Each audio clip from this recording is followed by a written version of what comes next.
안녕하세요. 한의학 박사 신광호입니다. 오늘은 반드시 알아야 될 상식에 해당될 수 있어요. 노약자와 환자들을 위한 10대 영양소. 이거 알고 있는 거와 모르는 것의 차이가 상당히 큽니다. 강력하게 건강 회복이 이루어지는 궁극의 지혜. 이것을 가지고 여러분께 유익한 강의가 되도록 해보겠습니다. 강의가 의미 있다고 생각되시는 분들은 구독과 좋아요 눌러주시길 부탁드리겠습니다. 우리가 상식적으로 알고 있어요. 그죠? 필수 5대 영양소. 이건 뭐 모르시는 분들이 없으실 겁니다. 기본적으로 탄수화물, 지방, 단백질, 비타민, 미네랄. 일반적으로 건강한 사람들에게는 정말 필수 영양소라고 할 수 있어요. 이것만 알고 있어도 사실은 큰 문제 없이 살아가는데 영양실조에 걸리지 않고 잘 살 수가 있어요. 그런데 우리가 이거 한번 생각해 봐야 돼요. 노약자와 환자들에게도 이 동일한 잣대가 적용될 수 있을까라는 것을 좀 의문을 구해봐야 됩니다. 연세가 드시고 그리고 좀 허약한 사람들, 특히 질병에 시달리시는 분들이 5대 영양소 요것만 섭취해도 건강을 유지하는데 정말 괜찮을까? 라는 의문을 좀 가져봐야 돼요. 답은 그럴 수 없다라는 거예요.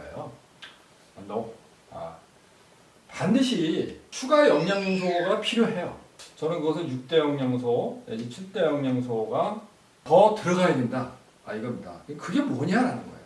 우리 한번 생각을 해봐야 됩니다. 이 학자마다 의견을 좀 달리하는 경향이 있습니다. 6대 영양소는 뭐고, 7대 영양소는 도대체 뭐야? 라는 것에 대해서 의문을 가지는 분들이 있어요. 근데 이 구분을 할 때, 영양소는 아니지만은 학자마다 물도 영양소야. 물도 영양소야 라고 주장하는 학자들이 있어요. 인터넷 검색해 보면은 6대 영양소 하면 물 검색되는 것이 있습니다. 그래서 그것도 틀린 얘기는 아닐 거예요.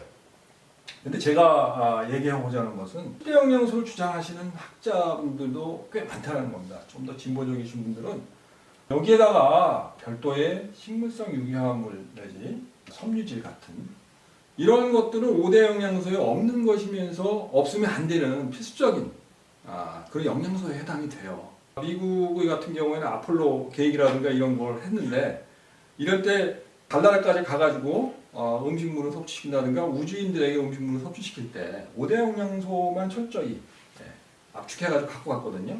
실제적으로 식물성 유기화합물이라든가 섬유질 이런 거 섭취할 기회가 별로 없죠.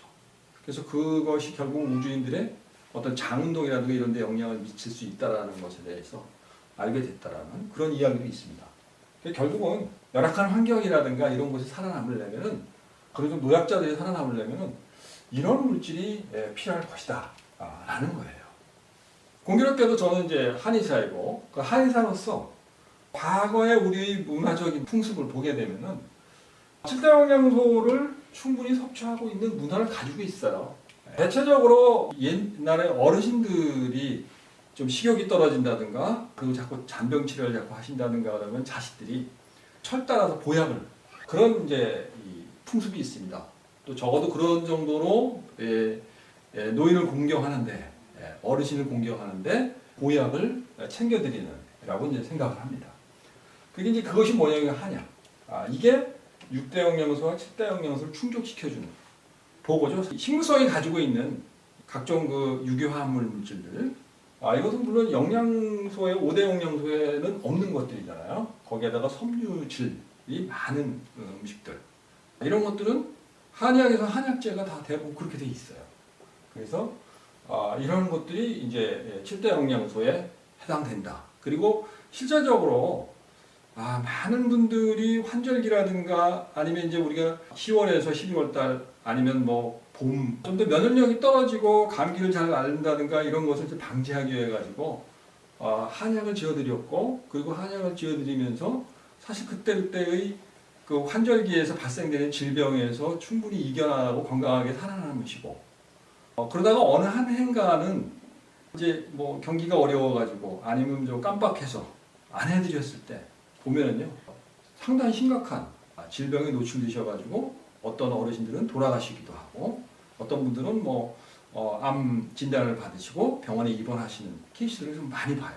그랬을 때 역시 노약자의 면역력을 유지시켜주는 데는 충분히 이게 의미 있지 않느냐 이런 생각을 합니다. 그런데 좀 더 진보적이신 학자들은 여기에다가 8대 영양소도 있고 9대 영양소도 있어 이것도 좀 알아라 라는 것을 얘기를 해요. 그래서 여기에서 보면 이제 뭐냐면 8대 영양소 같은 경우에 좋은 물, 좋은 물을 먹어야 된다는 거죠. 이 물이라는 것은 물 자체에서 함유하고 있는 각종 미네랄 성분들이 있기는 하겠습니다만은 깨끗한 물 자체가 건강을 유지하는데 엄청나게 중요한 역할을 합니다. 그러니까 물이 안 좋은 곳에서 기거 생활을 하시는 분들은 건강 관리를 하는데 상당히 어려움이 있을 거예요. 이런 것들이 중요한 요소로 작용하고 9대 영양소는 좋은 공기예요. 사실 영양소라고는 할 수 없습니다. 왜냐하면 어느 곳이나 공기는 있기 마련이거든요. 근데 중요한 것은 그 공기가 몸에 좋아야 돼요.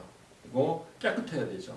뭐 미세먼지가 많이 함유되어 있다든가 아니면은 각종 공해물질이 많이 함유되어 있는 그런 공기를 마신다는 것은 그거 자체 가지고 질병의 위험에 있는 그런 면역력이 떨어져 있는 노인에게는 상당히 안 좋은 상황을 만들 수 있죠. 아무리 좋은 영양물질을 먹더라도 이런 조건들이 맞지 않으면 역시 이것으로 건강을 유지하는데 어려움이 있습니다.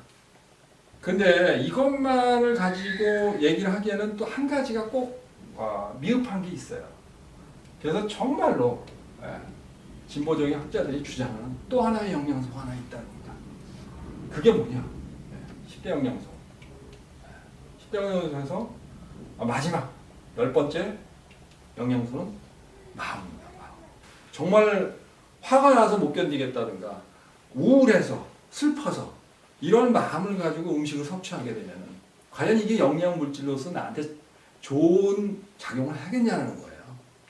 대부분 못하죠. 그죠? 아무리 내가 좋은 음식을 살의 집에 쌓아놨다 할지라도 슬픈 소식을 듣거나 아니면 나를 정말 화나게 하는 그런 얘기들을 들었을 때 그 음식을 먹고 싶겠냐는 겁니다. 안 먹혀요. 그 안 먹힌다는 얘기는 뭐죠? 소화 흡수의 영향을 일으킨다는 겁니다. 그리고 그것들은 절대로 몸에 좋게 작용 안 하죠.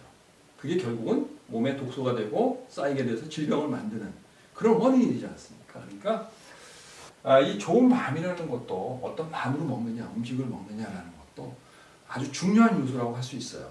그래서 우리가 10대 영양소를 이해하고 있어야 됩니다. 자, 사람은 나이를 먹으면 먹을수록 늙어가죠. 그렇죠? 늙을 수밖에 없고 체력이 약해지고 면역력이 떨어집니다.